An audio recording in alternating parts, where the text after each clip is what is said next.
Hello, I'm Tan, the TamBoTC channel, and I know what some people are probably gonna say because they're selfish and have an ego. If they are, when coming to this, probably gonna say something like, "Oh, who cares about your opinion?" I've gotten that before, and it's just as stupid as it was before. But if you're somebody who doesn't think that way and does want to know what somebody else's perspective is, then here you go. You can either turn off the video or you can continue watching. But I do want to talk a little bit about the Game Awards. So they have some different games up. I actually disagree with Resident just remakes in general being part of the Game of the Year segment, as you know what to mostly expect. That's kind of like making a Disney remake be able to have Movie of the Year or whatever. And I just don't agree with that unless it does enough differences to differentiate itself from the original.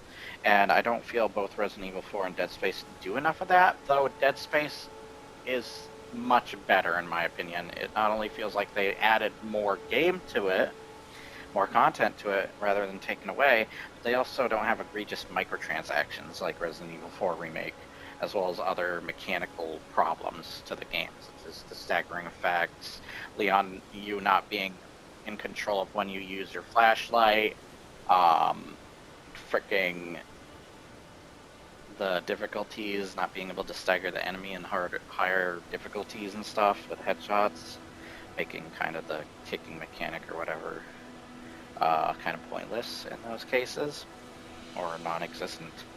Um, as well as the sacrificing of good character and character development, and just like having less content in general that is noticeable, especially to those who's played the original. And Ashley's AI, honestly, is terrible compared to the original. I know what people are remembering with the original Ashley and just those escort missions, but I don't. It is programmed much better in the original game than it is in the new game, um, and it's kind of ridiculous. But yeah, I don't think Resident Evil 4. I don't know what to say about Super Mario Bros. Wonder. Uh, it is a really good game. The reason Mario Odyssey made sense was it felt like it was a big deal at the time. You got a big 3D game. This is like a 2D side-scrolling. I don't feel like it does too much to innovate or really um, wow me as much as like other Mario games have in the past. I don't know. It just kind of feels weird seeing Mario Wonder next to Spider-Man 2, Legend of Zelda Tears of the Kingdom, Baldur's Gate 3, Alan Wake 2, Resident Evil 4. It just kind of feels weird. Also, where the frick is Armored Core? Kind of wish Armored Core was on here. I think that is a really good action game. I don't think it has many categories. Same with the Dead Space remake, which is just like really weird to me. They kind of made some weird choices here, in my opinion. But whatever. I don't entirely disagree with these, but I do have problems with them nonetheless. Spider-Man 2 is great. I do think it plays it a little too safe, but it's still pretty good. Also, where's the Star Wars game that came out this year too? That game is freaking great too. I think it's only got one category as well, one or two categories, which is weird. Um, I've already voted, but I will say there's some weird glitch where it's making me unvote now, so I have to re-vote for everything. So if anybody can fix that, the website or whatever, or do something else, please, because something weird going on the website making me unvote now, and I have to re-vote all over again.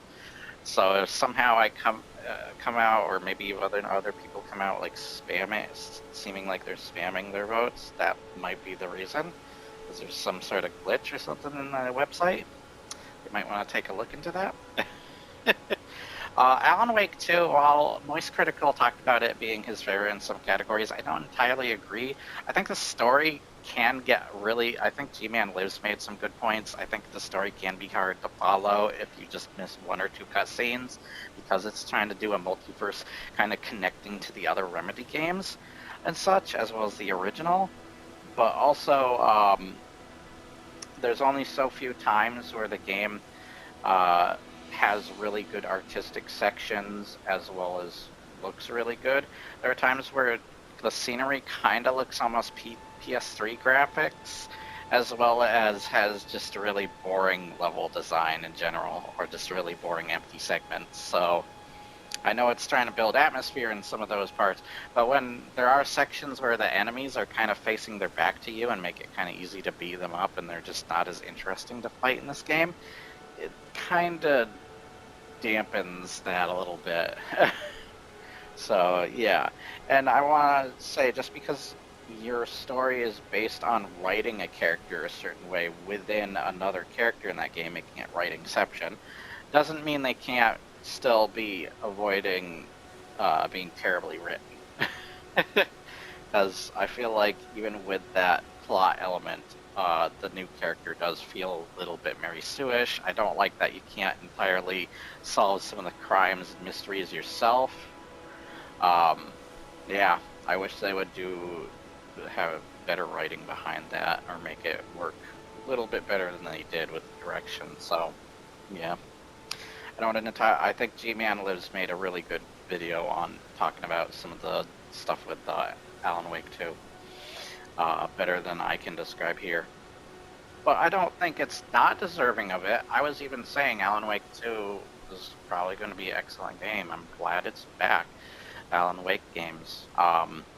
Yeah, I loved the original Alan Wake, and this game I still think is really good too. I think the obvious winner that's probably going to win a lot of awards, like that game had like 300,000 players for the long-ass time. And while I haven't played it yet, but I have seen other people play it, man, it is a really good game. I can tell that Baldur's Gate 3 is a really good game. I think the only time you say a game is an anomaly is when it's bad. This game's great. I do not see it as an anomaly.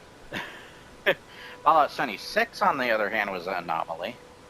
Cyberpunk back in the day was an anomaly. I still kind of think it is, because it still hasn't lived up to a lot of the original promises and stuff, and it's still got a lot of problems, and actually it being fixed makes those problems even more noticeable, or feel like new problems that you probably didn't notice because the glitches got in the way originally.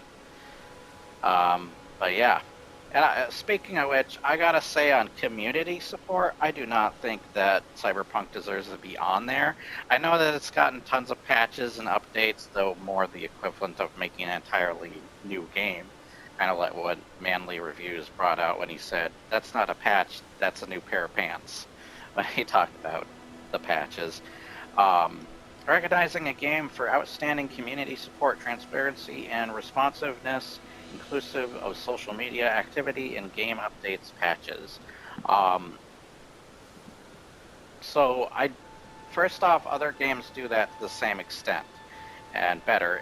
Second, it took 3 years for the patches and updates to finally at least matter. 3 freaking years. And finally, even with all that stuff, either the developers or publishers or whatever still came out blaming both the consumers and fans for the original state, even while they were fricking advertising Phantom Liberty.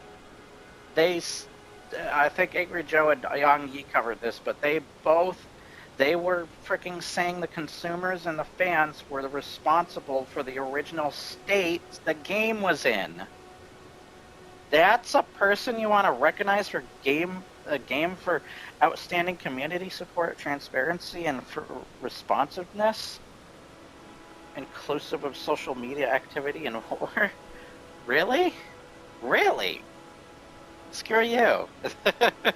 No, I would vote anyone. I feel like Final Fantasy is going to win this again, and I don't mind it winning. No Man's Sky probably deserves it again even. I don't know about Destiny 2. Destiny 2 is having some rough times right now, but I will say that over the time, it's managed to survive as long as it has, so I am impressed with that, but so are the others. And Baldur's Gate 3 does a great job, too. That's just a really good game in general, so there probably isn't too much they need to do. So, yeah, but it's just great that they are. I do not think Cyberpunk belongs there, though. I know it seems like the game that does, but because of those previously said things I just mentioned, don't think it belongs. I think that's basically all I have to talk about. There's not much here that I need to talk about. It looks like I need to re-vote again because it freaking took away my voting again, or my votes that I already thought I made, which is stupid. Great job. Yeah, that's weird. Hopefully they fix whatever that is, unless, you know, yeah, I don't know. Maybe it did work. Maybe my votes did go through. I don't know. Either way, all I know is it's annoying. So I hope you enjoyed this video or find something interesting or whatever.